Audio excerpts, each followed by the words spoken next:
Hello friends, আমি সুস্মিতা আবার নতুন একটা ব্লগ নিয়ে চলে এসেছি। তোমরা তো দেখেইছিলে সিলারিগাঁওয়ে আমরা পৌঁছে গেছিলাম, তারপরে আমাদের ব্রেকফাস্টও হয়ে গেছিলো। ব্রেকফাস্টের পর একটু আশপাশে আমরা ঘুরে দেখছিলাম। সেই টাইমেই এই ফুলগুলো আমার চোখে পড়েছিল। আমি আগের ভিডিওতে জিজ্ঞেসও করেছিলাম যে এটা কি ফুল, কি ফুল তোমরা সবাই চিনতে পারলে?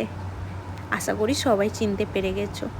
তারপরে আমরা বাদাম চেনের ওইদিকে, বাদাম চিন বলে যে জায়গাটা আছে, বলতে গেলে ওটা সিকিমে পড়ে, সেই দিকে আমরা রওনা দিয়েছিলাম। তো চলো তোমাদেরকেও যেতে যেতে রাস্তার ভিউগুলোও দেখায়।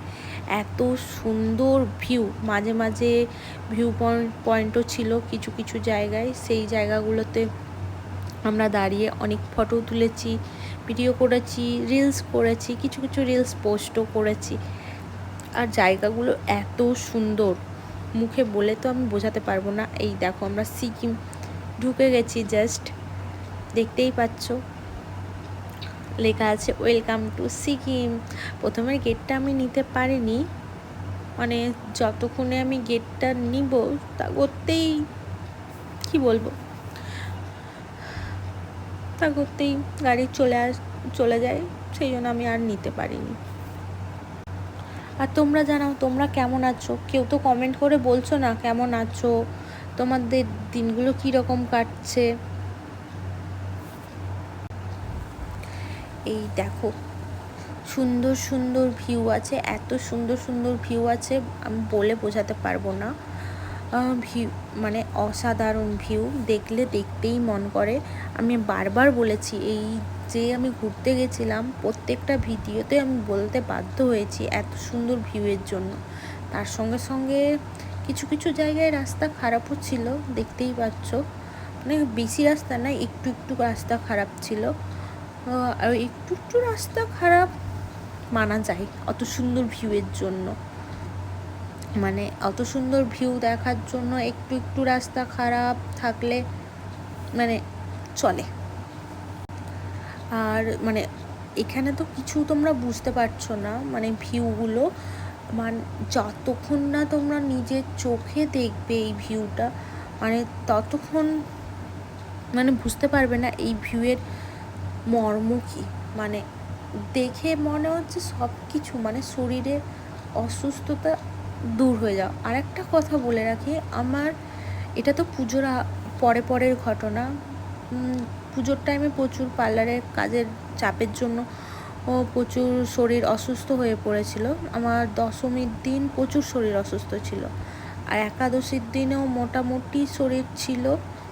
সেই শরীর খারাপ নিয়ে আমি ঘুরতে বেরিয়ে গেছি। ওখানে যাওয়ার পর আমি পুরোপুরিভাবে সুস্থ হয়ে গেছিলাম এত সুন্দর ভিউ দেখে। মানে এক কথায় বলতে গেলে মানুষের জন্য ঘুরতে যাওয়াটা, মানে যারা চাপের মধ্যে থাকে তাদের জন্য বিশেষ করে, বা সবারই ক্ষেত্রে বলবো, ঘুরতে যাওয়াটা খুবই দরকার। তাহলে মানে শরীরটা সুস্থ থাকে।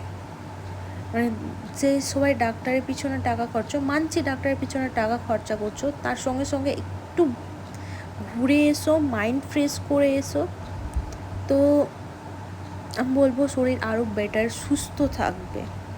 আর এত সুন্দর সুন্দর দৃশ্য দেখলে তো অবশ্যই অবশ্যই বলবো আমি যে মাইন্ড সুন্দর থাকবে, তার সঙ্গে সঙ্গে শরীরও সুস্থ থাকবে। এই এরিয়াটা কে কে চিনতে পারছো তারা অবশ্যই কমেন্ট করে জানাবে, কারণ এটা যারা যারা দার্জিলিং সিকিম যায় তারা এই জায়গাটাতে দাঁড়ায়, এখানে ফটো তুলে, একটা ওয়াটারফল আছে ওখানে ফটো তুলে। আর এখানকার মোমো টেস্ট ওয়াও যাকে বলে, মানে কি বলবো, প্রথমে তো 1 প্লেট নেওয়া হয়েছিল, তারপরে এত সুন্দর টেস্ট, আমি ভিডিওতে ভয়েস দিতে দিতে মুখ থেকে জল চলে আসছে। আর এটার নামটা কি বলো তো, আমার নামটা মনে পড়ছে না। এটারও টেস্ট ওয়াও যাকে বলে, মানে যাকে অনেকটা কীরকম বলো তো, পেটিস টাইপের খেতে। মানে ও ভিতরে যে পুরটা দেওয়া ছিল ওটা অসাধারণ, অসাধারণ যাকে বলে। এই দেখো আমরা পৌঁছে গেছি বাদাম চেন আমাদের হোমস্টে। দেখতেই পাচ্ছ কত সুন্দর ভিউ আমাদের রুমের বেলকনি থেকেই, মানে ঢুকে পড়েই ওয়াও, মানে তখন সন্ধে, মানে সূর্যটা ডুববো ডুববো হয়ে এসেছিলো সেই টাইমে। আর রুম দেখছো, রুমের সামনে থেকেই ভিউটা ছিল অসাধারণ, মানে যাকে বলে এক কথায় অসাধারণ, এত সুন্দর ভিউ ছিল বলার নেই। আর তার সঙ্গে সঙ্গে দেখিয়ে দিলাম রুম প্রচুর সুন্দর, ক্লিন, বাথরুমও দেখো। আর একটা কথা, ওখানে গিয়ে একটা অসুবিধা পাবে, সবসময় কারেন্ট পাবে না, ওটা একটু অ্যাডজাস্ট করাই যায়। দেখতেই পাচ্ছ ভিউটা আমি আরেকবার দেখিয়ে দিচ্ছিলাম, অসাধারণ ভিউ, অসাধারণ। মানে দেখে আমি আর মুখে বলে বোঝাতে পারবো না। তারপরে আমাদের দুপুরে খাওয়া দাওয়াটা তো হয়নি, সেহেতু ওখানে মোমো খেয়েছিলাম, আমাদের খিদে পেয়ে গিয়েছিলো, তো হালকা ফুলকা খাওয়ার জন্য আমরা বেরিয়ে পড়লাম। এই দেখো একজন ছিল আমাদেরকে প্রথম থেকে, আমরা নেমেছি জাস্ট তখন থেকে আমাদের সঙ্গে সঙ্গে ঘুরছিল।